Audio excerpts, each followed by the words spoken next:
ចាសស្ដីបងប្អូនទាំងអស់គ្នានេះខាងស្ដាំដៃនោះទៅខាងហ្នឹងគេហៅភូមិជាមួយគ្នាដែរតែគេហៅPlanadern ហើយចំពោះខាងនេះគេហៅ Gostgern នេះគឺជាភូមិដែលនាងខ្ញុំរស់នៅបងប្អូនទស្សនវិជ្ជាក្នុងភូមិដែលនាងខ្ញុំរស់នៅព្រោះអីព្រឹកហ្នឹងគឺនាងខ្ញុំដើរមកយកកូនមកសាលារៀនសាលាមត្តេយ្យបងប្អូនអញ្ចឹងហើយក៏ធ្វើវីដេអូជូនបងប្អូនបានទស្សនាតែម្ដងទៅហើយកន្លែងនេះគឺ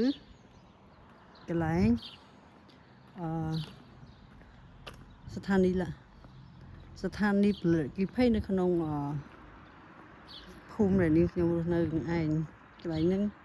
មានស្ថានីយ៍ផលិតគីភ័យមានកន្លែងផ្ដល់ឈាមមានកន្លែងមានមនុស្សសៀមគឺមើលមនុស្សសៀមហ្នឹងគឺស្រៈមន្ទីរមើលសត្វស្លាបបងប្អូនសត្វមន្ត្រីនៅក្នុងភូមិហ្នឹងហើយនឹងមានសាលាមត្តេយ្យហើយនឹងអីគេ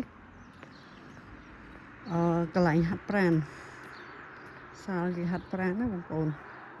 ពេលខែត្រជាក់អញ្ចឹងគេហាត់ដូចថាហាត់កីឡាមានបាល់បោះបាល់ទាត់អីចឹងទៅហើយនឹងការ៉ាតេនិយាយរួមទៅប្រភេទកីឡាទាំងអស់នេះនាងខ្ញុំដើរត្រឡប់ទៅផ្ទះរបស់នាងខ្ញុំវិញហើយនិយាយរួមពី3ថ្ងៃហ្នឹងគឺថាមេឃ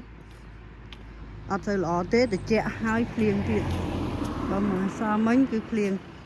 សល់ថ្ងៃគឺភ្លៀងរហូតបងប្អូនហើយផ្កាចាប់ដើមរីកបន្តិចហើយបងប្អូនដល់ខែហើយផ្កាចាប់ដើមរីកបន្តិចហើយបងប្អូនហើយខាងនេះជាផ្លូវទៅភូមិមួយទៀតហើយនិយាយរួមទៅ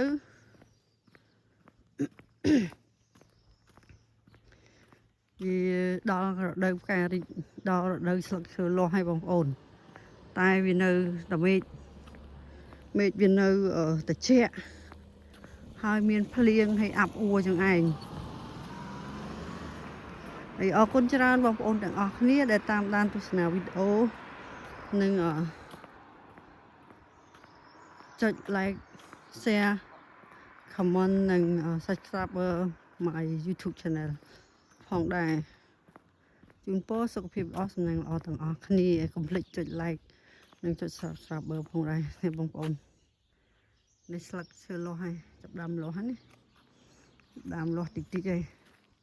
ផ្ទះនេះផ្ទះមិត្តភក្តិកូននាងខ្ញុំ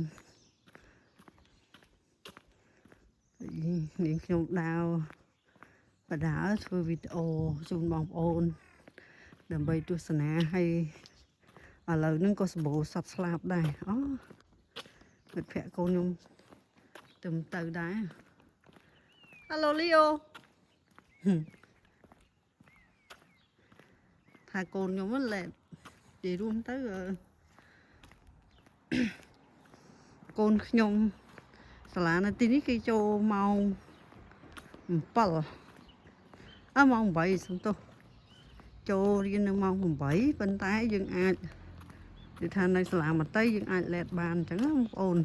យើងអាចលេតដល់ទៅម៉ោង9បានចាប់ពីម៉ោង9គឺយើងអាចយកកូនយើងទៅទៀតទេនេះបងប្អូននេះការចាប់ដើមលាស់តិចហើយ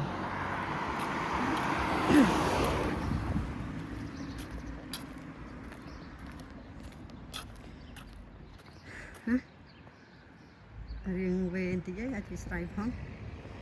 នេះផ្កាចាប់ដើមចេញណាបងប្អូនចេញលាស់ចេញត្រួយចេញនេះហើយចេញសន្លឹកហើយសបោសត្វណាបងប្អូនអូសត្វស្លាបសបោណាស់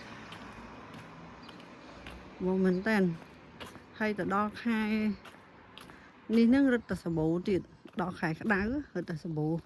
សត្វស្លាបទៀតហើយនិយាយរួមទៅម្សិលមិញខ្ញុំបានថត គឺថាខ្ញុំឃើញអាហ្នឹងដូចនេះចឹងណាដូចទុនសាយចឹងតែមិនមែនទុនសាយទេបងប្អូនស្លឹកត្រចៀកវាដូចទុនសាយប៉ុន្តែវាធំជាងទុនសាយណាបងប្អូនវាធំជាងទុនសាយកុំឲ្យជាប់ស្លាកលេខឡានគេវាធំជាងទុនសាយហើយវារត់ខាងក្រោយផ្ទះនៅនេះសាបូណាព្រោះនៅទីនេះគេអត់ហូបអត់បបបាញ់សត្វស្លាប់ចឹងទេគេទុកឲ្យវាហោះហើរពេញហ្នឹងទៅគេអត់ដែលបាញ់សត្វដូចថាឃើញទុនបើខ្មែរយើងថាទុនសាយនេះគេហៅប្រភេទផ្សេងគ្នាទុនសាយគេហៅប្រភេទយើងចំនៅផ្ទះតូចតូចអាធំធំអញ្ចឹងគេហៅហាសឺអញ្ចឹងណាតែទៅពេលអញ្ចឹងទៅវាច្រៀងនឹងកូនក្តាន់កូនអីហ្នឹងឯងនេះបងប្អូននេះផ្កាចាប់ដើមរីកអានេះស្អាតទេបងប្អូនដើមរីកតិចតិចហើយហើយនឹងខាងក្រោមដីនេះក៏ផ្ការីកតិចតិចដែរនេះហើយកន្លែងនេះក៏ផ្កាដែរតែអត់ទាន់ចេញផ្កាបងប្អូនបើចេញផ្កាមកគឺថាខ្មុំរួមពេញហ្នឹងណានេះកន្លែងបួនទឹកដើមឈើនេះធំនេះទៅខាងនោះគឺវាកូនខ្ញុំនិងខ្ញុំអាសាជីកង់ឬក៏ដើរបដើឆ្ងាយអញ្ចឹងណាបងប្អូនអូខេដល់ទៅហើយបងប្អូនអើយការចាប់ដើមចេញដល់ទៅហើយក៏ជម្រាបលាបងប្អូនទាំងអស់គ្នាដែរកន្លែងនេះឡានច្រើនពេកអញ្ចឹងហើយអត់ចង់ឲ្យជាប់នេះណាបងប្អូនជាប់លេខឡានគេដើរមើលលើមើលមាននេះហ៎មាន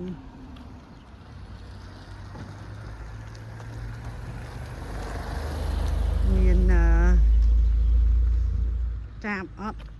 មានអាឡុកមានអីអត់ហត់ដងអាឡុកទុំពេញដបោទេដងនឹងអត់សោះនេះកន្លែងនេះក៏ដើរទៅកន្លែងនេះបន្តិចទៅខាងមុខហ្នឹងគឺមានហាងលក់ការ៉េមហើយនឹងនំខេកមានលក់ការ៉េមនំខេកហ្នឹងទៅកាហ្វេតែគាត់លក់ខែក្តៅបងប្អូនខែត្រជាក់ចឹងគាត់អត់លក់អីគាត់លក់ខែត្រជាក់ចឹងគាត់លក់ការ៉េមឯងគាត់លក់តាកាហ្វេក្តៅចឹងណាកាហ្វេហើយនឹងពពួកក្លុកដូចជាមាន shake អីចឹងណាអូខេអរគុណច្រើនជូនពរសុខភាពល្អសំណាងល្អទាំងអស់គ្នាបាយវីដេអូរបស់នេះខ្ញុំសូមចប់ត្រឹមហ្នឹងឯងបងប្អូននោះដើមផ្កានោះកាលលឿងហើយនេះដល់ខែគេដាំបន្លែកន្លែងសួនច្បារគាត់ដាំបន្លែហើយនឹងមានចិញ្ចឹមឃ្មុំអូខេអរគុណច្រើនជម្រាបលាបាយបាយ